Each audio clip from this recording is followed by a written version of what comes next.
જિલ્લાના નસવાડી તાલુકાના તણખલા ગામ ખાતે આદિવાસી સમાજનો સ્નેહ મિલન અને જનજાગૃતિ કાર્યક્રમ યોજાયો હતો। આ કાર્યક્રમમાં આમ આદમી પાર્ટીના દેડિયાપાડાના ધારાસભ્ય ચૈતર વસાવા તથા આમ આદમી પાર્ટીના છોટાઉદેપુર જિલ્લા પ્રમુખ રાધિકાબેન રાઠવા ઉપસ્થિત રહ્યા હતા। આ કાર્યક્રમમાં મોટી સંખ્યામાં આદિવાસી સમાજના લોકો ઉપસ્થિત રહ્યા અને તમામ લોકોએ આદિવાસી સમાજની ભીલ પ્રદેશની માંગને બુલંદ બનાવી હતી। આ કાર્યક્રમમાં ધારાસભ્ય ચૈતર વસાવાએ હાજર લોકો સમક્ષ પોતાની વાત રજૂ કરતા જણાવ્યું હતું કે આજે નવા વર્ષ નિમિત્તે હું પ્રકૃતિ સમક્ષ પ્રાર્થના કરું છું કે આવનારું નવું વર્ષ તમામ લોકો માટે સુખ, સમૃદ્ધિ અને શાંતિની સાથે સાથે સ્વચ્છ નિરોગી આરોગ્ય પ્રદાન કરે। આજે ગુજરાતમાં 182 વિધાનસભામાંથી 27 સીટો આદિવાસી માટે રિઝર્વ છે, પરંતુ જ્યારે આદિવાસી સમાજ માટે અવાજ ઉઠાવવાની વાત હોય ત્યારે 1-2 આદિવાસી ધારાસભ્યોને છોડીને કોઈ પણ ધારાસભ્ય વિધાનસભામાં આદિવાસી સમાજનો અવાજ ઉઠાવતો નથી। આપણા વિસ્તારમાં આજે આપણી સાથે ખૂબ જ અન્યાય અને અત્યાચાર થાય છે, તેમ છતાં પણ કોઈ બોલવા તૈયાર નથી, કારણ કે તેઓ પોતાની પાર્ટીના રિમોટથી ચાલે છે। સાથીઓ, અમે તમને મળવા માટે આવ્યા છે।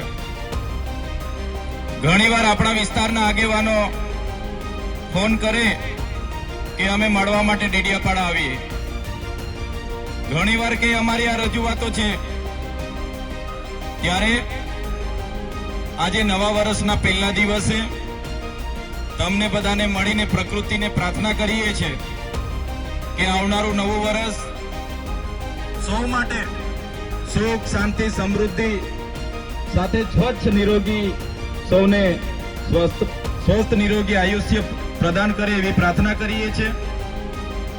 સાથે સાથે તમે ને અમે બધા જાણીએ છીએ, હમણાં મંચસ્થ ટીનાભાઈએ કીધું કે ગુજરાતમાં આટલા ધારાસભ્ય છે 182, પણ એમાં આપણા ચૈતરભાઈ સાહેબ જ બોલે છે। પણ અહીં બેઠેલા તમામ યુવાનો, વડીલો, માતા બહેનોને હું અપીલ કરું છું, ઘણા આગેવાનોએ મને સાહેબ સાહેબ સાહેબ કરીને કારના બોલે છે, પણ હું કોઈ સાહેબ નથી। મને તમારો ભાઈ, તમારો દીકરો બનાવીને રાખશો તો ગમશે। મારે કોઈ સાહેબ ભાઈ બનવું નથી, મારે કોઈ મસીહા બસિયા બનવું નથી, મારે કોઈ સાહેબગીરી બનવું નથી, કેમ કે તમે મને સાહેબ બનાવશો તો તમારો ને અમારો અંતર વધી જશે, એટલે મને ભાઈ બનાવીને તમારે રાખવાનો છે। રાખશો ને બધા?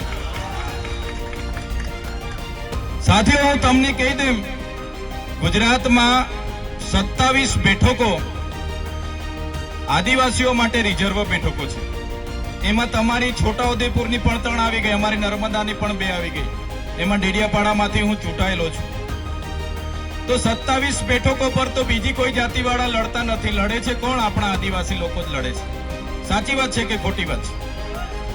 હા, પાર્ટીઓ અલગ અલગ છે, કોઈ ભાજપમાંથી લડે છે, કોઈ કોંગ્રેસમાંથી લડે છે, કોઈ આમ આદમી પાર્ટીમાંથી લડે છે, કોઈ બીટીપી માંથી લડે છે, કોઈ ભારત આદિવાસી પાર્ટીમાંથી લડે છે, કોઈ સપામાંથી લડે છે, કોઈ બહુજન સમાજ પાર્ટીમાંથી લડે છે, પણ આખરે ચૂંટાઈને તો આદિવાસી જ વિધાનસભામાં જાય છે ને।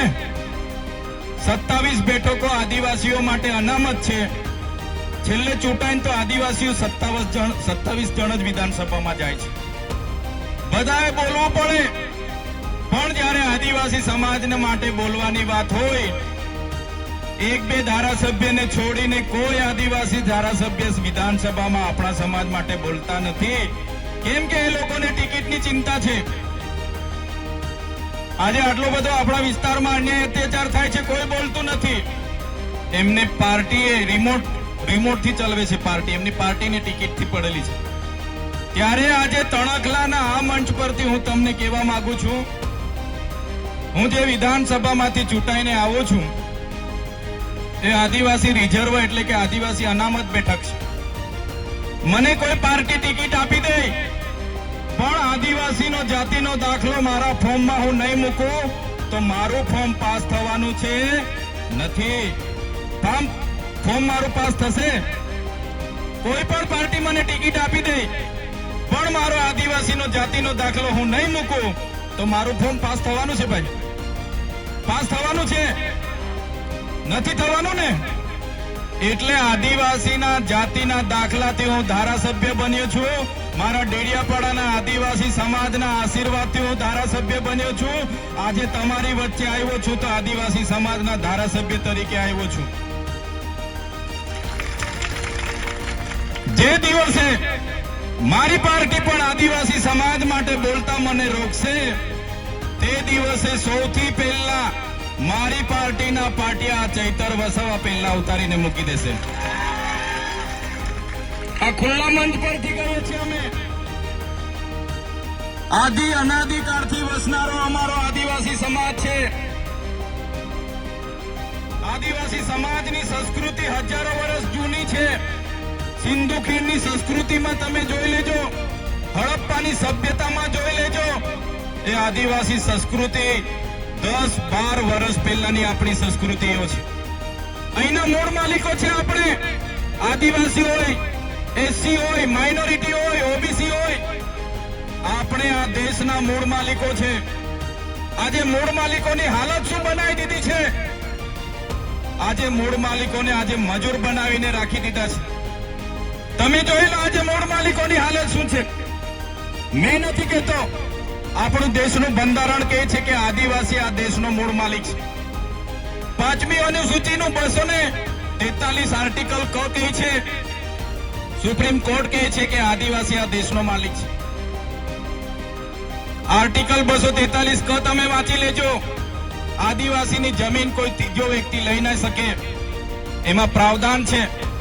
પૈસા 1996 તમે વાંચી લેજો.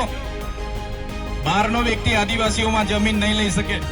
73 તમે જોઈ લો, આદિવાસીઓની જમીન બિન આદિવાસીઓ નહીં લઈ શકે. આટલા બધા સંવિધાનમાં પાવર આપ્યા છે. સંવિધાન અને સુપ્રીમ કોર્ટ કહે છે આદિવાસી એનો મૂળ માલિક છે. છતાં આજે મૂળ માલિકને આ સરકારોએ આજે મજૂર બનાવી દીધો છે. તમે જોઈ લો આપણો ઇતિહાસ. રામાયણ ઉઠાવીને વાંચી લેશો. સબરી ભીલનો જે ઇતિહાસ છે, નિષાદ રાજાની જે વાત આવે છે, એ કોણ હતા? એ ભીલ હતા. મહાભારત ઉઠાવીને વાંચી લેજો. એકલવ્ય જે અંગૂઠો કાપીને આપી દીધા ગુરુ દ્રોણાચાર્યને, કોણ હતા? એ આપણા આદિવાસી ભીલ હતા. તમે મહારાણા પ્રતાપનો ઇતિહાસ વાંચી લેજો. જ્યારે હલ્દી ઘાટીનું યુદ્ધ થયું, મહારાણા પ્રતાપના પોતાના ભાઈએ પણ એનો સાથ છોડી દીધો. ત્યારે પૂંજા ભીલે આખી સેના લઈને મહારાણા પ્રતાપ સાથે ઉભા હતા. એ આપણા આદિવાસી ભીલો હતા. તમે શિવાજી મહારાજનો ઇતિહાસ વાંચી લેજો. શિવાજી મહારાજ સાથે દુધાબેલ આખી ફોજ જે ભીલોની હતી, એ આપણા આદિવાસીઓની હતી. મિત્રો તમે જોઈ લો દેશની આઝાદીનો ઇતિહાસ. બિરસા મુંડા હોય, ખાજ્યા નાયક હોય, ટાટિયા ભીલ હોય, જયપાલસિંહ મુંડા હોય,